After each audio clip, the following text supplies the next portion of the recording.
ఆ Albert Einstein brain చిన్న చిన్న మొక్కలు తీసుకొని అన్ని దేశాలు పంచుకొని ఈ బ్రెయిన్ లో ఇంత గొప్పదనం ఏంటి అని తెలుసుకోవడానికి వాళ్ళందరూ ప్రయోగాలు చేస్తే తేలింది ఏంటంటే ఆల్బర్ట్ ఐన్స్టీన్ బుర్ర బ్రెయిన్ మిగతా మనలాంటి వాళ్ళ బ్రెయిన్ ఈ రెండు సమానం. అందులో ఏమాత్రం తేడా లేదు. కానీ ఆయన తను చేయాల్సిన పని ఏదో ఆయన ఏకాగ్రతతో చేశాడు కాబట్టి ఆయన ప్రపంచానికంతా ఆదర్శవంతమైన ఒక గొప్ప సైంటిస్ట్ గా మారాడన్నది అన్ని దేశాల్లో తేల్చిన విషయం. అందువల్ల పిల్లలు దీని నుంచి ఏం గ్రహించాలంటే, నేను ఆక్స్ఫర్డ్ స్కూల్లో చదువుతున్నాను, నేను టాగోర్ స్కూల్లో చదువుతున్నాను, నేను గ్రామర్ స్కూల్లో చదువుతున్నాను, ఇటువంటి వాట్లనన్నింటినీ మీరు అనుకోకుండా మీరు ప్రతి ఒక్కరూ కూడా ఈక్వలీ కేపబుల్, అందరికీ కూడా సమానమైన యోగ్యత ఉంది, సమానమైన అవకాశం ఉందని మీరు ఎప్పుడైతే అనుకుంటారో మీరందరూ కూడా ఆ స్థాయికి చేయగలరు. కాబట్టి మొట్టమొదట మనకు కావాల్సింది మన మీద మనకు నమ్మకం. నేను సాధించగలను అని నా మీద నాకు నమ్మకం ఉంటే నేను దేన్నైనా సాధించవచ్చు. సో ఫస్ట్ మీరు నేర్చుకోవాల్సిన విషయం, మీరు ఎవ్వరికీ కూడా వారికన్నా తక్కువ మీరెప్పుడు కాదు. మీరు అందరికన్నా సమంగా ఉన్నవాళ్లే. కానీ మీరు గనక శ్రద్ధగా చదువుకొని సమయాన్ని వృధా చేయకుండా మీరు గనక ముందుకు వెళ్ళగలిగితే బ్రహ్మాండమైన విజయాలు సాధిస్తారు అని చెప్పడానికి వచ్చాను. మీరందరికీ తామర పూలు తెలుసు, కలవ పూలు, తామర పూలు. ఎక్కడుంటాయి కలువలు తామరలు? నీళ్లలో ఉంటాయి, బురదలో ఉంటాయి. ఎప్పుడైనా మీరు కలువలు తామరలు పట్టుకోవడానికి వెళ్ళండి, లోపలికి వెళ్ళండి, దిగండి, మీ కాళ్ళన్నీ బురద అయిపోతాం. అక్కడ చుట్టూ చిన్న చిన్న చేపలు, పురుగులు ఇవన్నీ కూడా తిరుగుతుంటాయి. అటువంటి తామర పూలు తీసుకొచ్చి మనం ఎవరికి ఇస్తాం? దేవాలయంలో పెడతాం. భగవంతుడి దగ్గరికి కలువలు తామరలు తీసుకువెళ్తాం. మనం పుట్టింది ఎక్కడ? అవి బురదలో. చేరింది ఎక్కడ? భగవంతుడి సన్నిధానికి చేరాం. కాబట్టి మీరు ఇంకొక రెండవ విషయం నేర్చుకోవాల్సింది, మనం ఎక్కడ పుట్టామో ముఖ్యం కాదు, ఎలా పెరిగి ఎక్కడ చేరామన్నది మన జీవితంలో ప్రధానమైన అంశం. చాలా మంది పిల్లలకి ఎలా ఉంటుందంటే, మేము హైదరాబాద్ స్కూల్లో చదివితే బాగుండేది, లేకుంటే కార్పొరేట్ స్కూల్లో చదివితే బాగుండేది, ఇలా చాలా మంది అనుకుంటుంటారు. వాళ్ళందరికీ నేను ఇచ్చే సమాధానం కలువలు తామరలు. కలువలు తామరలు బురదలో పుట్టినా కూడా అవి బ్రహ్మాండంగా పెరిగి దేవుడి దగ్గరికి వెళ్ళగలుగుతాయి. అదేవిధంగా మనం ఏ ఊరిలో పుట్టినా పర్వాలేదు, కానీ మనం చక్కగా శ్రద్ధగా చదివి ఆ కలువలు తామరలుగా మనం ఎదగగలిగితే మనం అందరం కూడా రేపు న్యూస్ పేపర్లో మనం ఫోటో వస్తుంది. చేయాల్సింది ఏమీ లేదు. సాధారణంగా మీ బరువు ఎంత ఉంటుంది సుమారుగా? మనందరూ కూడా 35 నుంచి 50-55 కిలోలు ఉంటాం. పేపర్ బరువు ఎంత? మన క్వశ్చన్ పేపర్ బరువు ఎంత ఉంటుంది? 1 గ్రాము ఉంటుందా? 1 గ్రాము కూడా ఉండదు. మీరు చూస్తే 1/2 గ్రామో ఎంతో ఉంటుంది.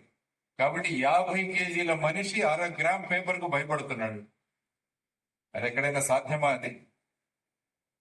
కాబట్టి ఏది భయపడాలి? మనల్ని చూసి ఎవరు భయపడాలి?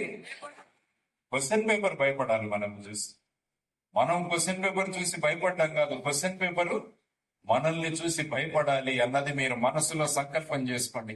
50 కిలోలు ఉన్న నేను 500 గ్రాములు ఉండే ఒక పేపర్ కు నేనెట్లా భయపడాలి అని రేపు బెంచీల్లో పరీక్షలు రాయడానికి కూర్చుంటే చలి జ్వరం ఎవరికి రావాలి? క్వశ్చన్ పేపర్లకు చలి జ్వరం రావాలి. కాబట్టి అది కూడా పేపర్లో ఒక న్యూస్ పడాలి. క్వశ్చన్ పేపర్లకే చలి జ్వరం తెప్పించిన షాద్ నగర్ విద్యార్థులు. ఎంత చక్కగా ఉంటుంది చూడండి. కాబట్టి ఆ చలి జ్వరం క్వశ్చన్ పేపర్లకు తెచ్చి ఇచ్చే అవకాశాన్ని క్వశ్చన్ పేపర్లకు క్రియేట్ చేయండి. మనం భయపడ్డాం కాదు. మనం ఎందుకు భయపడాలి? రేపు ఏ పండుగ వస్తుంది మనకి? శివరాత్రి వస్తుంది. మార్చి 8వ తారీఖున ఏ పండుగ వస్తుంది? హోలీ పండుగ వస్తుంది. ఏప్రిల్ 14వ తారీఖున డాక్టర్ బాబాసాహెబ్ అంబేద్కర్ గారి జయంతి వస్తుంది మనకు. ఇలా పండుగలు వస్తూ ఉంటాయి. ఆ తర్వాత మనకు వినాయక చవితి, దసరా, దీపావళి, రంజాన్, క్రిస్మస్, ఈ పండుగలన్నీ వస్తుంటాయి. ఈ పండుగల కోసం మనం అంతా ఎదురు చూస్తుంటాం. ఎందుకంటే బ్రహ్మాండంగా బట్టలు కుట్టించుకోవచ్చు, ఆ రోజు మనం గుళ్ళకు వెళ్ళొచ్చు, దేవుడికి ప్రార్థన చేసుకోవచ్చు, ఇవన్నీ. కాబట్టి పండుగల కోసం ఏ విధంగా ఎదురు చూస్తుంటాం. ఎన్ని సంవత్సరానికి ఎప్పుడు వస్తుంది? ఎన్నిసార్లు వస్తాయి పండగ? ఒక పండగ శివరాత్రి ఎన్నిసార్లు వస్తుంది సంవత్సరానికి? ఒకేసారి వస్తుంది. హోలీ ఎన్నిసార్లు వస్తుంది? ఒక్కసారి వస్తుంది. దీపావళి ఎన్నిసార్లు వస్తుంది? మన పరీక్ష కూడా ఎన్నిసార్లు వస్తుంది? ఒక్కసారి. మరి పండగల కోసం అంత ఎదురు చూస్తున్నాం మనం, మరి పరీక్షల కోసం కూడా ఎదురు చూడాలి కదా. ఎదురు చూద్దాం అందరం. ఈ సంవత్సరం నాకు అత్యంత ఆనందం ఏంటంటే ఏప్రిల్ 3వ తారీఖు నా పుట్టినరోజు. ఏప్రిల్ 3వ తారీఖు నా పుట్టినరోజు. కాబట్టి 2 రాష్ట్రాలలో కూడా ఇన్ని లక్షల మంది నా పుట్టినరోజును ఒక పండుగగా జరగబోతోంది అని చెప్పేసి నాకు చాలా సంతోషం కలుగుతుంది. కాబట్టి పరీక్షలు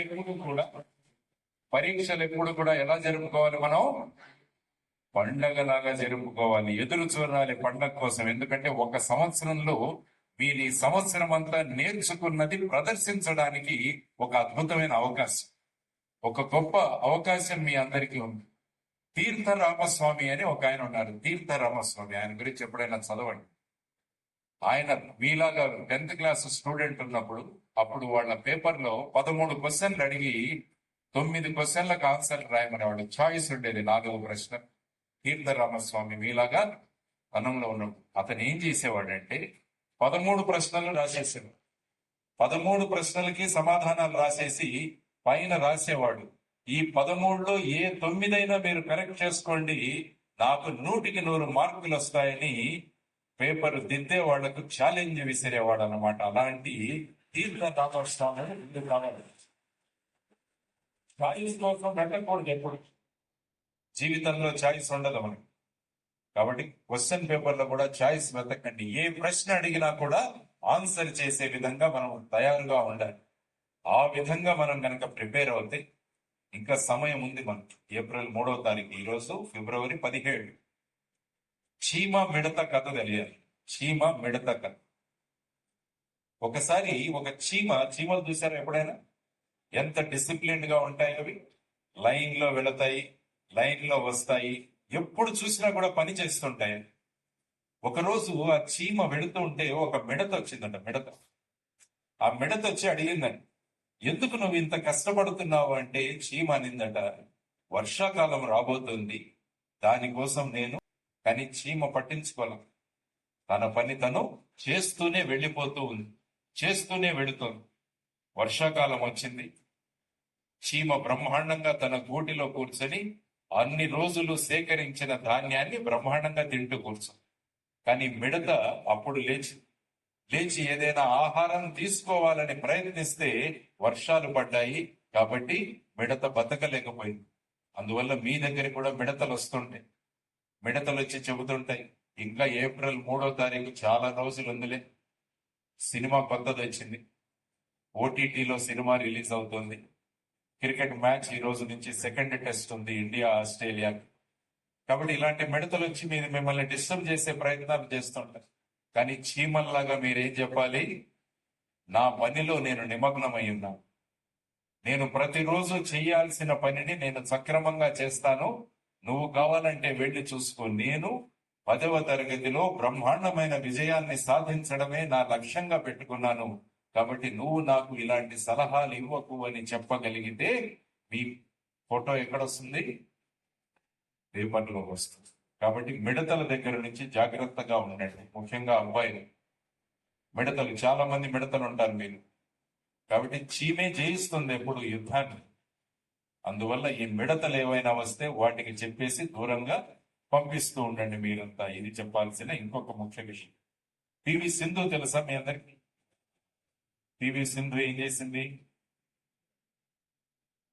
భారతదేశానికి షటిల్ బ్యాడ్మింటన్ లో 2 మెడల్స్ తీసుకొచ్చింది ఇప్పటి వరకు. ఒక ఒలింపిక్స్ లో సిల్వర్ మెడల్ తీసుకొచ్చింది, ఇంకో ఒలింపిక్స్ లో బ్రాంజ్ మెడల్ తీసుకొచ్చింది. కాబట్టి 2 మెడల్స్ భారతదేశానికి తీసుకొచ్చింది PV Sindhu. PV Sindhu silver medal తీసుకొచ్చిన తర్వాత పేపర్ వాళ్ళు వెళ్ళి ఆవిడ ఇంటర్వ్యూ తీసుకున్నారు. మీరు ఇంత చక్కగా మెడల్ తీసుకొచ్చారు, దానికి కారణం ఏంటి అని చెప్తే ఆమె ఇంటర్వ్యూ చదవండి ఇప్పుడే. అందులో ఆమె ఏం చెప్పిందో తెలుసా? నేను ఒలింపిక్ మొదలయ్యే ముందు, ఒలింపిక్స్ 4 నెలల ముందు నేను నా సెల్ ఫోన్ ని పక్కన పడేశాను అని చెప్పి. సెల్ ఫోన్ మీ దగ్గర ఉంటుంది కదా, దాన్ని మీరు రకరకాల పేర్లతో పెంచుకుంటుంటారు. స్మార్ట్ ఫోన్ అంటారు, సెల్ ఫోన్ అంటారు. పివి సింధు 4 నెలల ముందు పక్కన పడేసి. ఇంకొకటి ఆవిడ చేసిన పని ఏంటంటే ఐస్ క్రీమ్ 4 నెలలు ముట్టలేదు. పివి సింధుకు అత్యంత ఇష్టమైనది ఐస్ క్రీమ్. అంటే నేను ఐస్ క్రీమ్ తింటే నేను బరువు పెరిగిపోతాను, కాబట్టి నేను ఫాస్ట్ గా మూవ్ అవ్వలేను, అందువల్ల నేను మెడల్ సాధించలేనని 4 నెలలు ఐస్ క్రీమ్ పక్కన పెట్టేసింది. ఈ సెల్ ఫోన్ ఉంటే ప్రతి నిమిషం ఏదో ఒక మెసేజ్ వస్తూ ఉంటుంది నాకు, ఎవరో ఒకరు ఫోన్ చేస్తుంటారు. దానివల్ల నా ఏకాగ్రత దెబ్బతింటుందని 4 నెలలు ఐస్ క్రీము పక్కన పెట్టేసింది, 4 నెలలు సెల్ ఫోన్ కూడా పక్కన పెట్టేసింది. ఏం తీసుకొచ్చింది భారతదేశానికి? సిల్వర్ మెడల్ తీసుకొచ్చింది. చూడండి, ఇటువంటివి మనకు అనవసరమైన విషయాలను మనం వదిలేస్తే మనం విజయాలను సాధించగలము అని పివి సింధు కథ చెబుతుంది మనకు. కాబట్టి ఇప్పుడు ఏప్రిల్ 3 వరకు ఉంది మనకు. సో ఏప్రిల్ 3 వరకు మనం ఏమేం వదిలేయాలన్నది మీరు ఆలోచించుకోవాలి. ఈరోజు ఏవేవైతే మనకు టైం వేస్ట్ చేస్తున్నాయో ఆ విషయాలను పక్కన పెట్టండి. చెప్పండి, 1-2 విషయాలు చెప్పండి. ఎవరైనా లేచి నిలబడి చెప్పండి, ఈ రోజు నుంచి నేను దీన్ని వదిలేస్తున్నానని చెప్పి. ఏం వదిలేయాలి? ఎందుకంటే మనమంతా కూడా మన ఫోటోలు పేపర్ల మీద రావాలని మనం కోరుకుంటున్నాం, ర్యాంకర్స్ గా మనం రావాలని మనం కోరుకుంటున్నాం. దానికోసం ఏదో ఒకటి త్యాగం చేస్తే తప్ప మనం సాధించలేము. కాబట్టి మిమ్మల్ని ఏదైతే డిస్టర్బ్ చేస్తుందో దాని నుంచి దూరంగా వెళ్ళిపోవడం. కాబట్టి ఈ రోజు మీ పుస్తకాల్లో రాసుకోండి, ఈ రోజు నుంచి నేను నా పరీక్షలు అయ్యే వరకు ఈ విషయాన్ని నేను పక్కన పెడుతున్నాను అని రాసుకోండి. బ్రహ్మాండమైన జీవితాలు, బ్రహ్మాండమైన విజయాలు మీరు సాధించారు. తరువాత ఇంతకు ముందే శ్రీవర్ధన్ రెడ్డి గారు సచిన్ తెందుల్కర్ గురించి మాట్లాడారు.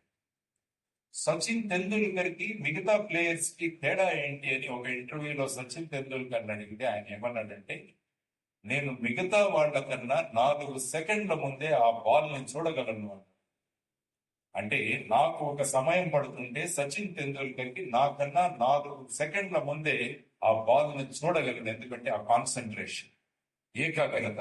లక్షల మంది స్టేడియంలో ఉన్నా కూడా నా దృష్టి కేవలం బౌలర్, అతను రిలీజ్ చేసే బాల్, ఆ బాల్ ఎలా వస్తుందని చూస్తాను, 4 సెకండ్ల ముందే చూస్తాను. కాబట్టి దాన్ని కవర్ డ్రైవ్ కొట్టాలా, లాఫ్ట్ షాట్ కొట్టాలా, లేకుంటే స్నిక్ చేయాలా, ఇవన్నీ కూడా నేను చాలా త్వరగా నిర్ణయించుకుంటాను. అని అది ఎలా వచ్చిందంటే ప్రాక్టీస్.